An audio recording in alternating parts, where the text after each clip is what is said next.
विगत कुछ दिनों से समुद्री तट क्षेत्र में मौसम बदला, जिसका असर देश के अधिकांश प्रदेशों में पड़ा। वहीं मध्य प्रदेश के 22 जिलों को भारी बारिश होने की चेतावनी दी गई थी और समस्त प्रदेश को अलर्ट किया गया था।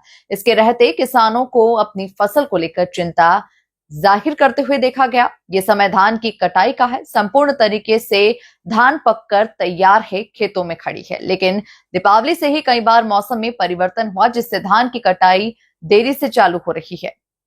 मौसम बदल जाने से धान के दाने जहां खराब हो गए, जिसे लेकर किसान चिंता में पड़ गया है। जहां आपको बता दें कि धान की कटाई का जो सही समय होता है वो अक्टूबर तथा नवंबर के मध्य का होता है, मगर अब इस क्षेत्र में धान की कटाई की शुरुआत धीरे धीरे चल रही है, जिससे रबी की फसल का भी समय अब कम बचा है। असमय मौसम बदल जाने से तथा तीव्र गति से हवा चलने से खड़ी फसल खेत में गिर गई। देखिए किसान का क्या कुछ कहना है, एक रिपोर्ट। देखिए, इस वक्त हम लोग बुधनी तहसील, जो कि सीहोर जिले की जो बुधनी तहसील है, उसके अंतर्गत है हम लोग। और बुधनी तहसील से 40 किलोमीटर दूर है हम लोग। और ये जो क्षेत्र है, आपको बता दूं कि एक कृषि क्षेत्र है। इस कृषि क्षेत्र में जो है यहाँ की जो भी यहाँ की जो जीवनचर्या है वो कृषि पर निर्भर रहती है। और यहाँ का जो भी व्यवसाय है वो कृषि है। और कृषि यहाँ की जो है मुख्यतः जो चीज है वो कृषि है यहाँ पे। और इस वक्त जो फसल जो कटने को जो खड़ी है वो है धान की फसल। ये मैं आपको बता दूं कि ये जो बुधनी क्षेत्र है, इस क्षेत्र में जो है पीवी जो धान जो होती है, इसे पूसा बासमती बोलते हैं, वो अधिकतर लगाई जाती है। और भी किस्म की धान है, लेकिन पूसा बासमती का एक अलग ही यहाँ पर एक जोश है। और इसकी जो रुपाई जो होती है वो जून और जुलाई का जो समय रहता है वो इसकी रुपाई का अति उत्तम समय रहता है।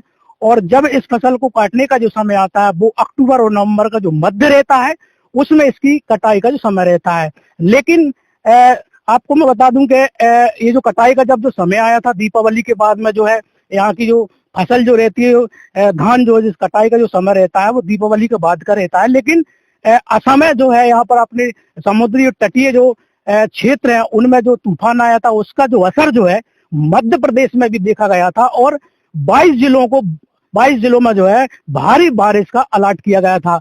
उसका जो असर जो मध्य प्रदेश में था, इसके कारण जो है धान कटने में देर हो गई है, लेट हो गई है जो है।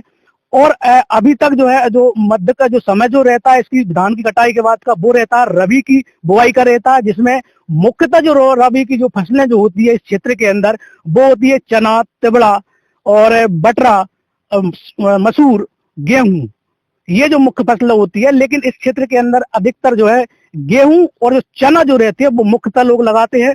तो ये जो असम है, जो मौसम बदला, इस मौसम के बदलने से जो है धान पर क्या डिफेक्ट पड़ा है और धान जो है किस तरह से, मतलब जो है धान में जो है परेशानियां जो आई है, और किसान किस तरह से इस मौसम को लेकर परेशान था। क्योंकि इस मौसम ने जो है किसानों के जो चेहरे पर जो चिंता की जो लकीरें जो आ गई थी, उसके विषय में हम यहीं के किसान से बात करेंगे और उन्हीं से हम चर्चा करेंगे इस विषय में कि धान पर क्या डिफेक्ट पड़ा है इस असमय जो बारिश से और असमय जो बादल जो छा गए थे उससे। क्योंकि धान को धूप की बहुत जरूरत पड़ती है। इस समय यदि धूप पड़ेगी तो धान उतनी ही जो है चमचमा कर आती है।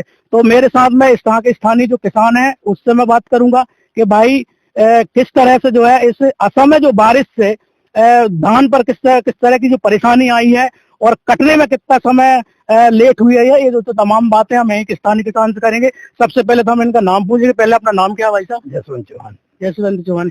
क्या परेशानी आई है जो अभी जो असम में जो बारिश हुई है, और जिस बारिश से जो, क्योंकि आपको पता है 22 जिलों को अलर्ट कर दिया गया था मध्य प्रदेश के, तो इसका जो असर है वो इधर भी पड़ा था अपने बुधनी क्षेत्र में भी। तो क्या परेशानी आई है, मतलब क्या दिक्कत हुई है, मतलब असम में जो बारिश यदि इसमें पड़ जाती और असम में जो है कटाई हो रही है उससे? इससे एक तो आधा दाना गया है, देखो बारिश के कारण ये आधा दाना गया, माहू भी आई है और 15 दिन फसल लेट हुई है। किसानों को बहुत ही नुकसान है, इससे नुकसान है। अगर जैसे बारिश नहीं होती तो समय पर जो कटाई हो जाती तो उससे किसानों को कुछ फायदा था क्या? आधा ये पूरा दाना आता, रोग भी नहीं आता और उसके बाद में टाइम से बोनी हो जाती, 15 दिन पहले खेत कट जाता। देखिए, किसान बहुत मेहनत करता है इस फसल के लिए, मैं आपको बता दूं। क्योंकि इस फसल की जो रुपाई जो होती है वो जून और जुलाई का जो समय होता है वो उसकी होती है। इसके लिए किसान जो है पहले से ही तैयारी करता है और इसका जो मुख्य स्रोत है वो है बारिश। अगर बारिश यदि अच्छी समय पर अच्छी बारिश होती है तो फसल भी अच्छी होती है। अगर बारिश का यदि का अनुमान कम होता है तो फसल पर बहुत डिफेक्ट पड़ता है। एक बात ये है। और जैसे मान लो कि अभी हाल जो फसल जो कट रही है जो है, और इसके कटने के बाद में यदि आप कि जिसको आप साफ कर इसको बाजार में आप ले जाएंगे तो किस तरह से बेचेंगे आप इसे? अभी 8 दिन तो इसमें मिशन ही नहीं आएगी, खेत गीला फंस जाएगी। अभी कहाँ, अभी 8 दिन तो खेत में ही पड़ा रहेगा ना, उसके बाद में कुछ सोचा जाएगा। देखिए 8 दिन तक अभी फसल इसी प्रकार रहेगी। अभी इसमें जो है जब तक इसमें धूप नहीं लग जाती है फसल नहीं निकलने वाली है वो। और ये मुख्य फसल है यहाँ की खरीफ की, और सबसे मेहनती फसल यही होती है क्योंकि इसमें उत्तम जो बीज रहता है उसकी जरूरत रहती है। उसके बाद में इसमें उत्तम जो पेस्टिसाइड जो रहता है उसकी खास करके इसमें जरूरत पड़ती है। और मेन होती है वो होती है बारिश। अगर बारिश अच्छी होती है फसल की उपज अच्छी होती है इसमें।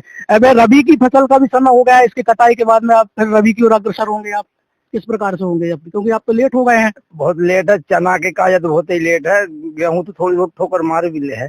तो क्या नुकसान है इससे? वही 5-7 का एवरेज लगेगा। 5-7 का एवरेज लगेगा।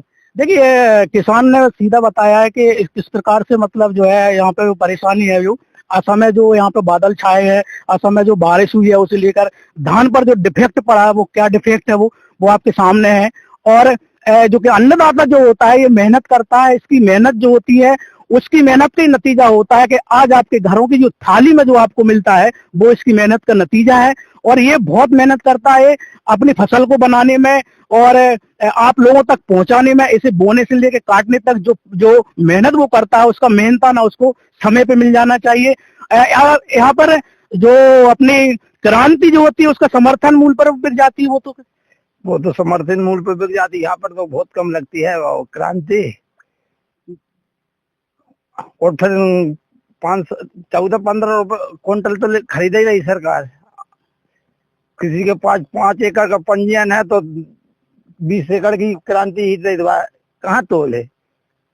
रबी की जो फसल होगी वो इस क्षेत्र के अंदर मुख्यतः जो फसल है इधर की रबी की वो चना और गेहूं है। इसके अतिरिक्त और क्या लगाते हैं आप लोग? टमाटर, गेहूं, चना, टमाटर। तो टमाटर इस समय लेट है। हाँ अच्छा, अभी रोपा नहीं डाला टमाटर का, अभी टमाटर लगाने की सोचते। देखिए इसके बाद में जो रबी की जो फसल की ओर किसान जो अग्रसर होगा और रबी की फसल लगाएगा। और रबी की जो मुख्यतः जो फसल होती है वह जो होती है वो होती है गेहूं और चना। वैसे तो रबी की फसल है मसूर, तिवड़ा, बटरा, गेहूं और चना है, लेकिन मुख्यतः जो फसल लगाई जाती है वो यही लगाई जाती है गेहूं और चना। इस वक्त जो है वही लगाई जाती है। जैसे कि मैंने आपको इस क्षेत्र के बारे में बताया, मैं सीहोर जिले के बुधनी जो क्षेत्र है उससे 40 किलोमीटर दूर हूँ मैं, और एक किसान के खेत में खड़ा हूँ मैं, और जो कि हमारा अन्नदाता होता है। अन्नदाता किस प्रकार से देखिए कैसी मेहनत करता है, किस प्रकार से वो अपनी मेहनत को जो है संजोता है, संजोने के बाद में आप लोगों के द्वार तक पहुंचाता है। तो असम में जो बारिश हुई है उस असम में बारिश से जो उसको परेशानी हुई है उन्होंने बताया किस तरह से वो परेशानी हुई है, किस तरह से वो परेशान रहता है। इसके बाद में फिर वो रबी की फसल की ओर अग्रसर होगा, इसकी रबी की फसल लगाएगा। और जो रबी की जो फसल होती है वो मार्च और अप्रैल के मध्य में कट जाती है। मैं गजेंद्र भार्गव, न्यूज नेशन 81 के लिए बुधनी।